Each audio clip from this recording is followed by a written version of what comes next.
Assalamualaikum warahmatullahi wabarakatuh.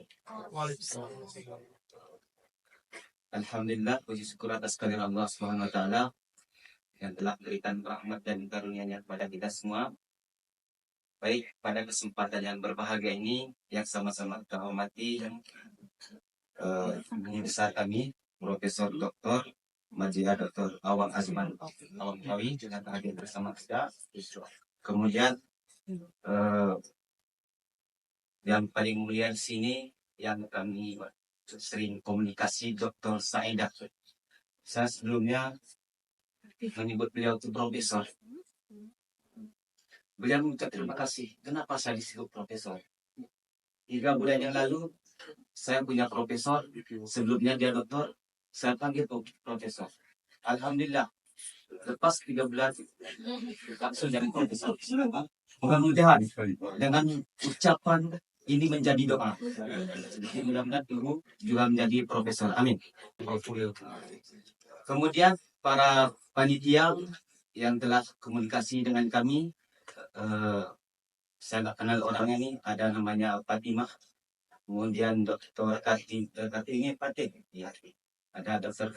Kartini, ada Saudari Patin yang selalu komunikasi melalui email dengan kami. Jadi saya ucapkan terima kasih banyak atas kerjasamanya, doa dan dukungannya. Baik, pada kesempatan yang berbahagia ini, saya menjadi pemakalah pertama dalam menyampaikan manuskrip atau kajian tentang manuskrip tentang konsep budi dalam Melayu. Ini judul ini sebenarnya menarik untuk dikaji. Yang telah disampaikan Prof tadi, kajian ini klasik, tapi kalau sering dikaji, dibuka kembali, ini akan menarik. Ini yang perlu kita garis bawahi. Sebelum kita mengkaji lebih mendalam, kita bertanya tentang Melayu, apa yang terlintas kepada pikiran kita? Ketika kita bertanya tentang Melayu, apa terlintas dalam hati kita? Menjadi jawabannya satu. Berbicara tentang Melayu, pasti berbicara dengan Islam. Karena Melayu adalah Islam. Berbicara tentang Islam, Melayu mempunyai akal dan budi. Berbicara tentang akal budi, Melayu mempunyai karakter. Dan ini yang menjadi hasil penelitian kami dalam makalah ini. Kemudian yang kedua, menjadi fokus kajian ini secara mendalam mengenai tentang konsep budi dan implementasinya pada masyarakat Melayu modern. Maksudnya adalah perjalanan zaman ke zaman, ternyata Melayu menjadi pusat pengkajian tentang konsep budi. Ini harus dipertahankan. Sebab kenapa? Kalau tidak dipertahankan, Melayu akan hilang, menjadi layu. Jadi supaya dia menjadi Melayu, menjadi karakter, ini perlu kajian yang baik secara filosofis maupun secara sosiologis.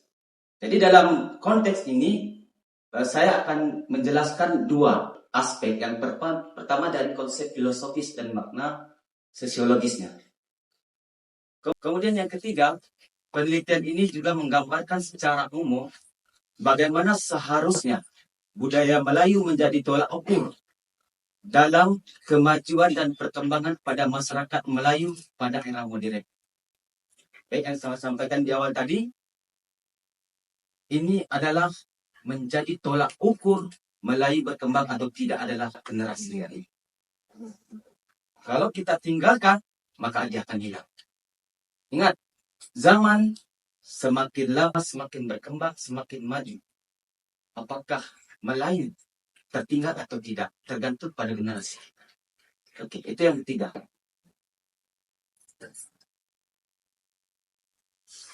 Selanjutnya, menggali makna budi dari aspek bahasa dan filosofisnya. Secara bahasa, budi itu bermakna atau diambil dari bahasa Sanskerta atau Sanskrit, yaitu budi yang berarti terjaga, sadar, mengamati, tahu, hadir, kemudian belajar, berjaga-jaga, atau kecerdasan intelektual, kecerdasan spiritual dan sebagainya. Kemudian ini dalam bentuk kata nama lain. Jadi budi itu diartikan sebagai kekuatan akal. Maka nanti dapat kita pahami bahwa budi ini adalah antara hati dan pikiran. Itulah budi. Maka nanti kalau kita menafsirkan budi itu terbagi, ada budi baik, ada budi buruk, itu menurut saya dalam konteks ini adalah salah. Kenapa? Karena Melayu itu punya karakter yang baik.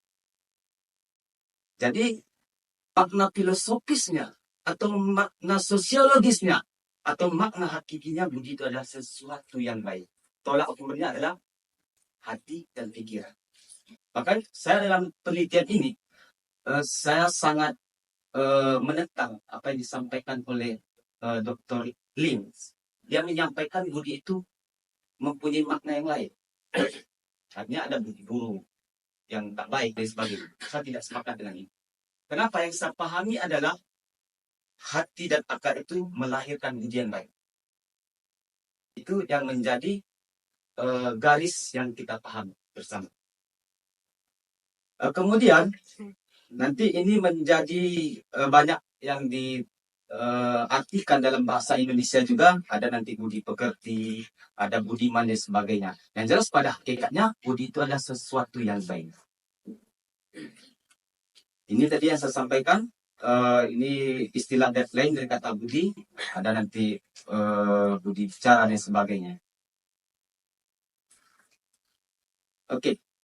Kata budi dalam teks manuskrip Malaysia ini sebenarnya ada beberapa dalam kitab yang kita kaji. Dalam hal ini seperti yang tadi disampaikan Prof di awal, ada Taj Salatin, kemudian ada Aqaid Al-Nasafi dan lain sebagainya.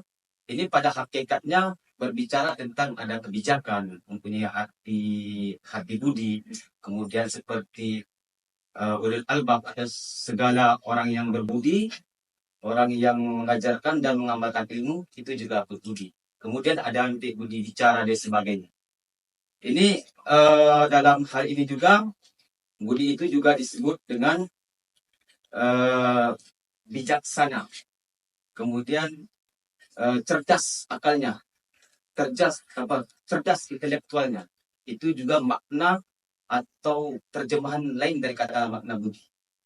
Kemudian dalam sejarah Melayu juga telah disampaikan tadi, ini ada disebut dengan istilah ahmak budi, yaitu pekerti yang baik atau ramah, sopan santun, atau dengan bahasa lain etika. Ya. Jadi etika ini juga banyak penafsirannya. Jadi dalam konteks ini etika itu artinya ramah, jadi pekerti baik, peranainya sopan santun, lembah lembut gitu. Itu dalam sejarah Melayu. Kemudian juga telah disampaikan ini sepintas tadi hikayat Hang Tuah itu disebut dengan budi af'an. Af'an itu kan perbuatan. Af'an itu perbuatan yang baik atau tabiat. Dalam konteks ini tabiat yang baik atau kebiasaan yang baik. Jadi kita nanti bertanya, kebiasaan yang baik itu muncul dari mana? Ya, itu tadi dari hati. Tolak ukurnya adalah pikiran. Makanya dalam konteks ini itulah Allah memberikan kelebihan kepada manusia itu adalah akal. Bisa membedakan mana yang baik, mana yang buruk. Maka dalam budi af'al ini adalah sesuatu yang baik atau kebiasaan yang baik yang muncul dari hati dan dipikirkan, itulah yang dimaksud dengan tabiat atau af'al yang baik. Kemudian dalam hikayat Bayan Budiman ini adalah kecakapan bertindak. Kecakapan bertindak itu disebut dengan kecerdasan dalam melakukan dan pelaksanaan.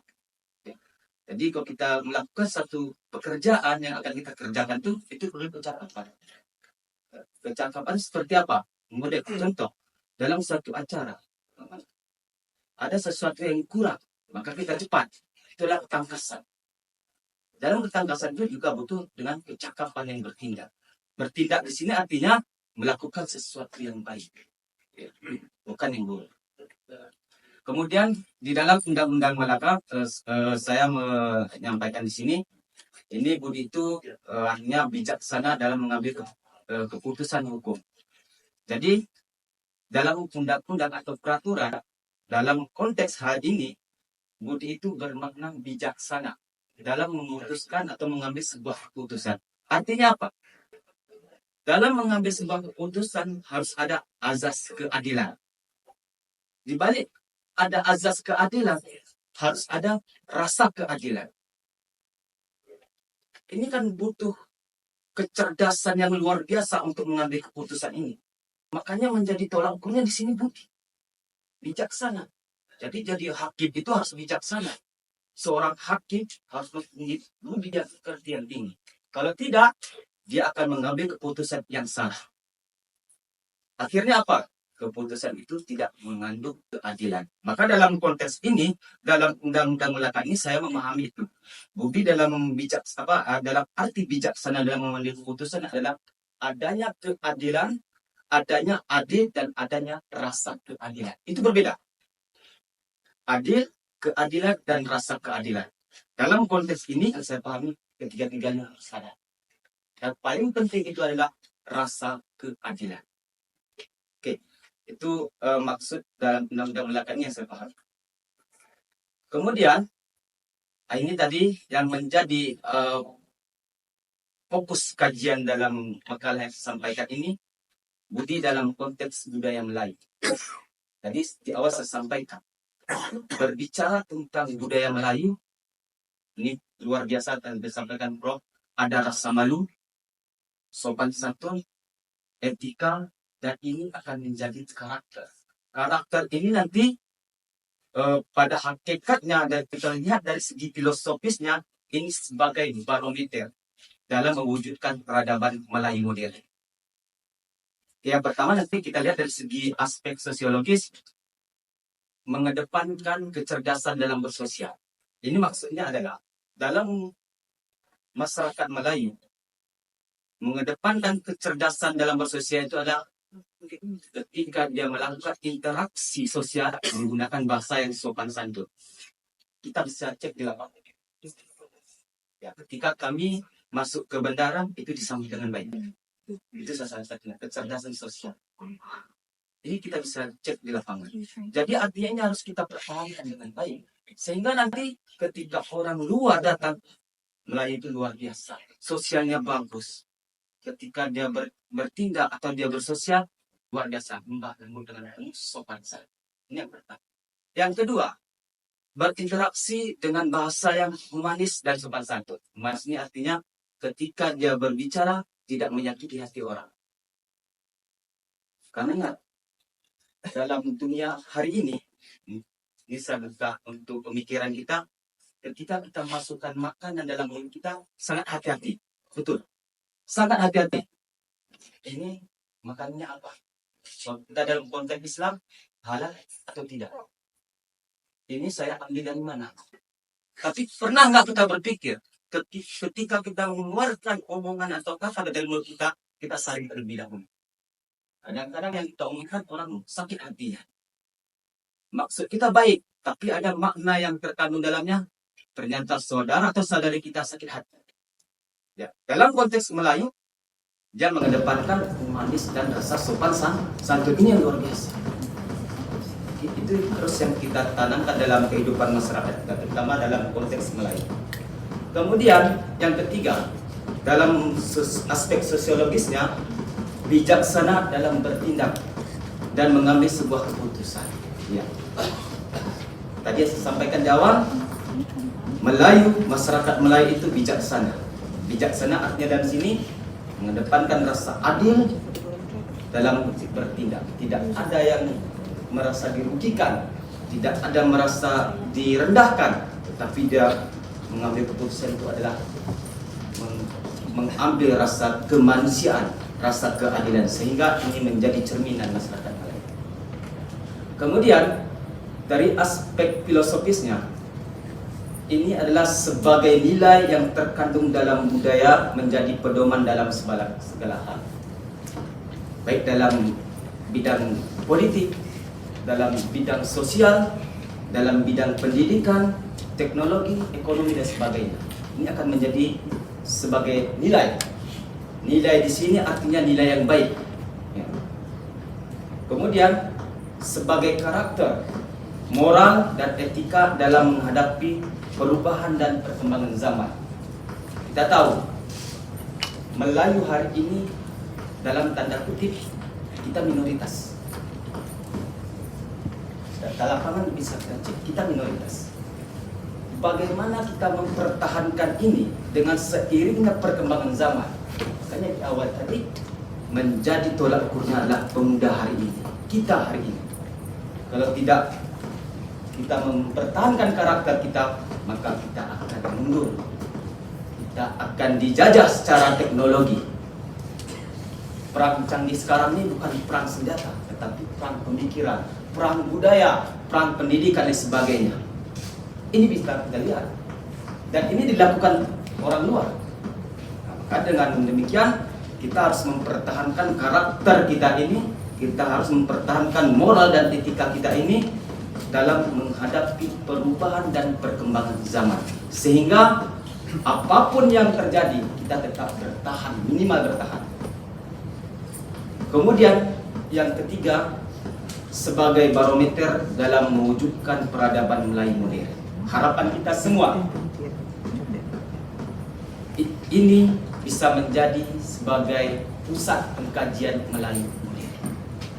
Dengan demikian harus banyak yang kita siapkan. Terakhir, menjadi kesimpulannya, dalam peradaban Melayu klasik dan modern dikenal sebagai aspek kesopanan, budaya, religius, dan berpikir cerdas daripada aspek materialnya. Kemudian yang kedua, dalam konteks Melayu, istilah budi mempunyai makna yang beragam, yang pada hakikat maknanya sesuatu yang baik, bernilai, bermanfaat, dan lain sebagainya. Kemudian yang ketiga, dalam konteks perubahan dan perkembangan zaman, masyarakat Melayu mampu menunjukkan kepada masyarakat nasional maupun internasional terkait dengan budaya sosial, ilmu pengetahuan dan perkembangan teknologi, serta mampu menunjukkan bahwa budaya Melayu menjadi sumber dan dasar kekuatan dalam membangun peradaban Melayu. Terima kasih. Sebelum saya tutup, bangsa Melayu adalah bangsa yang cerdas, berkarakter, teguh dan bijaksana sehingga menjadi pusat peradaban Melayu modern. Terima kasih. Atas nama Kasdim Muslimi, Wassalamualaikum warahmatullahi wabarakatuh.